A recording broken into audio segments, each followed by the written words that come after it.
Hello students, how are you all? Myself Mr. Shirom Dhiman and I am your English teacher.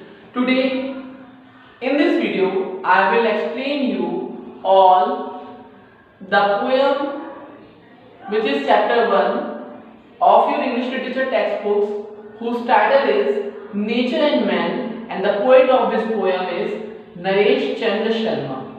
So students, in this poem the poet had described the influence of impact of nature and man on its surrounding.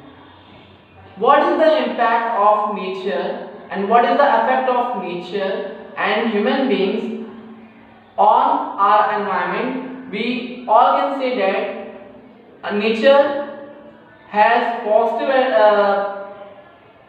effects, positive impact. It is the source of creation. It is very beneficial for the nature, for our environment. But man is modifying the environment according to his needs, but also degrading its quality. तो इस chapter में जो poet है वो nature और human being के impact और effects जो है जो उसकी मतलब एक्टिविटीज से जो नेचर या एनवायरनमेंट जो हमारी जो एनवायरनमेंट है, हमारी जो सराउंडिंग, उसको जो हार्म हो रहा है या बेनिफिट हो रहा है उसको कंपेयर कर रहे हैं और पोएट हमें बता रहे हैं किस तरह से जो नेचर है वो हमारी एनवायरनमेंट को या सराउंडिंग को और ब्यूटीफाई करती है, उसको हेल्प करती है कि वो और ब्यूटीफुल हो, बहुत ही लाइव स्पीशीज के लिए कह सकते हैं जैसे कि उनको हेल्प प्रोवाइड हो, उनको सारी बेनिफिट्स प्रोवाइड कर रही हो। बट जो ह्यूमन बीइंग है वो अपने सराउंडिंग्स को, एनवायरनमेंट को मॉडिफाई करता है, उसमें कुछ ऐसे चेंजेस लाता है और अपने ही बेनिफिट के लिए, अपने ही एडवांटेजेस फीचर्स के लिए वो नेचर को हार्म कर रहा है और एनवायरनमेंट को डिग्रेड कर रहा है, जिससे कि उसका भी अंत एक दिन निश्चित ही हो जाएगा। So he is awareing the readers and passing a message so that we should be aware and cautious towards the environment, as we can see that most of the problems have been arisen due to human activities. Okay, so in this poem one thing is also given that each line has a word and to the another line antonym is also given, means her line में एक शब्द है और उसका ही opposite word next line में दिया हुआ है। अगर आपके पास नोट्स है तो आप उसमें आसानी से देख सकते हैं। जैसे प्रोटेक्ट्स का destroys, makes friends, enemies, gives, takes, provides, misuses, never, ever, immortal, mortal, happy, unhappy, unselfish, selfish, pure, impure. Okay, so the poet Naresh Chandra Sharma begins his poem with nature protects life, man destroys life. जो nature है वो जीवन की रक्षा करती है। Nature protects the life, nature sustains life. जो प्रकृति है वो जीवन का आधार है, वे जीवन की रक्षा करती है।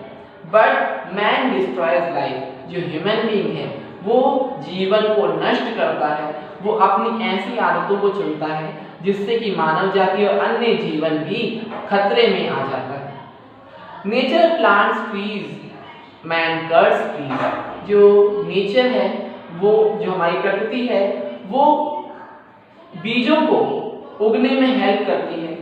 वे जो सीड्स होते हैं उसको nutrition, air, water, sunlight provide करती है जिससे कि वो जर्मिनेट करते हैं और ट्रीज में डेवलप होते हैं। बट ह्यूमन बीइंग्स अपने बेनिफिशियल, अपने ही एडवांटेजेस के लिए या अपने ही यूजेस के लिए ट्रीज को कट कर देता है, जिससे डिफॉरेस्टेशन होने के कारण सॉइल इरोजन और कई ऐसे हार्मफुल डिस्ट्रक्शन स्टार्ट हो जाते हैं। Nature makes friends but man makes enemies. तो नेचर जो है, जो प्रकृति है वो मित्र बनाती है। जैसे कि हम जानते हैं कि हमारे वातावरण में जो भी क्रिएचर्स हैं, लिविंग बीइंग्स हैं या स्पीशीज है, वो इंटरडिपेंडेंट हैं और ये एक दूसरे के सहायक हैं, पूरक हैं। अगर किसी की एक की भी क्षति होती है तो दूसरा क्या होगा, खतरे में आ जाएगा या मतलब उसका जीवन संभव नहीं होगा।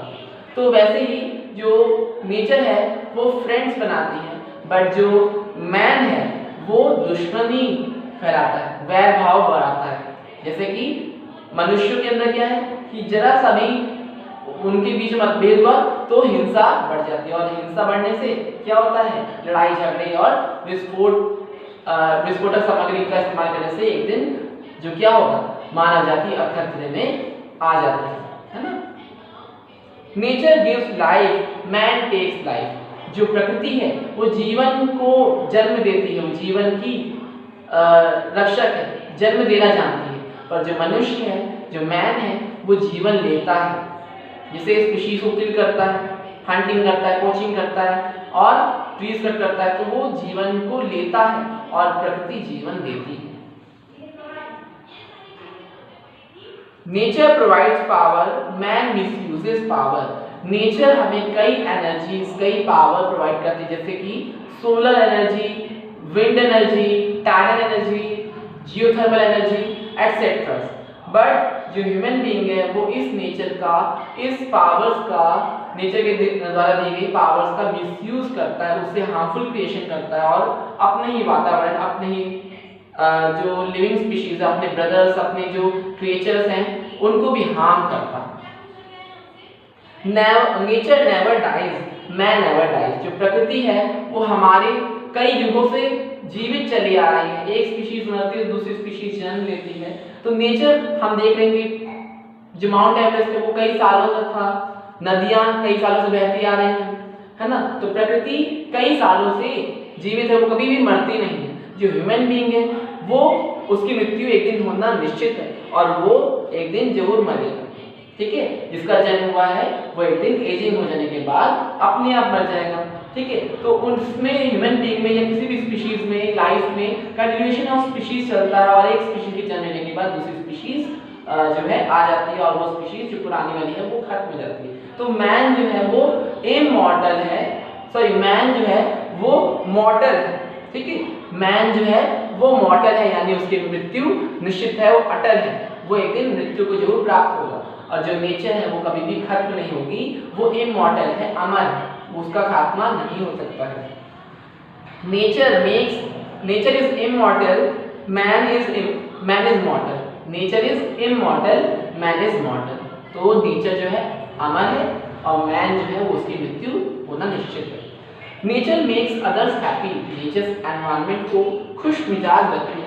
नेचर जो है, प्रकृति जो है, मानव जाति और जितने भी प्राणी हैं उनकी जीवन को खुशियाँ प्रदान करती है। वे जीवित हैं और अपने वातावरण से फल, शाक, सब्जियां पाते हैं और आनंद पूर्वक जीवन बिताते हैं। उनमें किसी प्रकार का कोई दुख या ग्लानि या जो भी सफरिंग से वो नहीं पाई जाती। पर ह्यूमन बीइंग्स जो है वो दूसरों को तो दुखी करता ही है और साथ में खुद भी दुखी होता है। ह्यूमन बीइंग्स अपनी कई एक्टिविटीज से नेचर को हार्म करता है, सराउंडिंग को हार्म करता है और फिर बाद में उसका ही खामियाजा उसको भुगतना पड़ता है और कहीं ना कहीं वो बाद में तकलीफों का सामना भी करता है। देखिए, nature is unselfish, man is selfish. जो नेचर है, जो प्रकृति है, वो निस्वार्थ भाव से आप सभी की सेवा करती है। आप जैसे कि हमें जो एक पेड़ होता है वो अपने फल खुशी खुशी दे देता है, नदियाँ मीठा मीठा जल प्रदान करती हैं, धरती अपने धरती जो है बीजों को सिंचित करती है और फिर नए पौधों को पाती है, जो पौधा पेड़ बनकर हमें छाया प्रदान करता है। तो ये सब क्या है कि वो निस्वार्थ भाव से हमारी सेवा कर रहे हैं। They are unselfish, but man is greedy. जो ह्यूमन बीइंग है वो ग्रीडी है, लालची है और उसके अंदर स्वार्थ भरा है। He is selfish. Nature never takes revenge, man never takes revenge. जो प्रकृति है वो कभी बदला नहीं लेती। उसके डिक्शनरी में, उसकी भाषा में कभी भी बदला लेना स्वभाव ही नहीं है उसका। पर जो ह्यूमन बीइंग है उसके स्वभाव में ही बदला लेना है, क्योंकि हमें जब छोटे होते हैं तो हमें तभी सिखा दिया जाता है कि अगर कोई मार के आता है तो आपको भी मारना है ना। तो ह्यूमन बीइंग का स्वभाव बन चुका है कि वे आपसे कोई गलत बोलेगा तो आपको भी उसका पलट का जवाब देना ही होगा। तो ये मनुष्य की प्रकृति है कि वो बदला लेना जानता है, उसके अंदर बदला लेने की भावना बचपन से ही होती है और वो कभी बदल नहीं सकती है। इसीलिए जो कभी क्षमादान जिसके अंदर क्षमा है वो बड़ी से बड़ी दुश्मनी को भी जीत सकेगा। तो अगर मनुष्य के अंदर if human being has the power to forgive then he will win each and every fight. तो ह्यूमन बीइंग को क्या होना चाहिए, अनसेल्फिश होना चाहिए, ठीक है।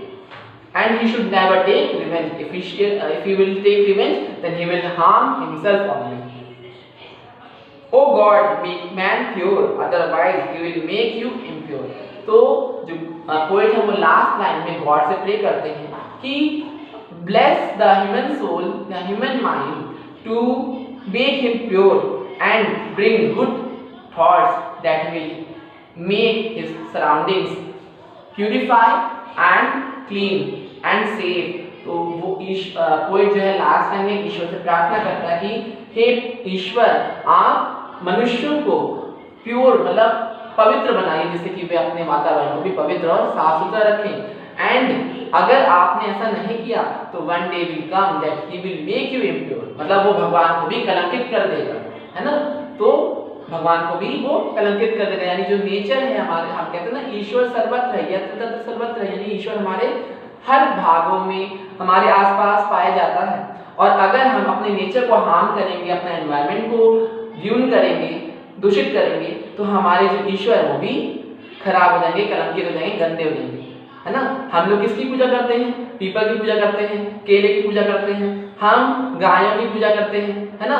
तो अगर ये सब क्या है, हमारे आसपास की सराउंडिंग है, हमारे क्रिएचर्स, हमारे नेचर में एलिमेंट्स है, कंपोनेंट्स हैं, और अगर हम इनको ही रियून करेंगे, इनको ही हार्म करेंगे, तो क्या होगा, one day will come that all the things will be impure. So this was the chapter explanation of the poem nature and man. So we are getting a message to be kind and cautious towards our nature, so that we must prevent all the miseries and sufferings that we are facing, like the diseases, like the air pollution, water pollution and other global warming, other factors that are harming our environment. So this was the explanation of this poem. I hope you must have understood about this poem explanation. If you have any doubt, you can ask me in the upcoming Google class. Thanks for watching this video. Have a nice day, students. Bye bye.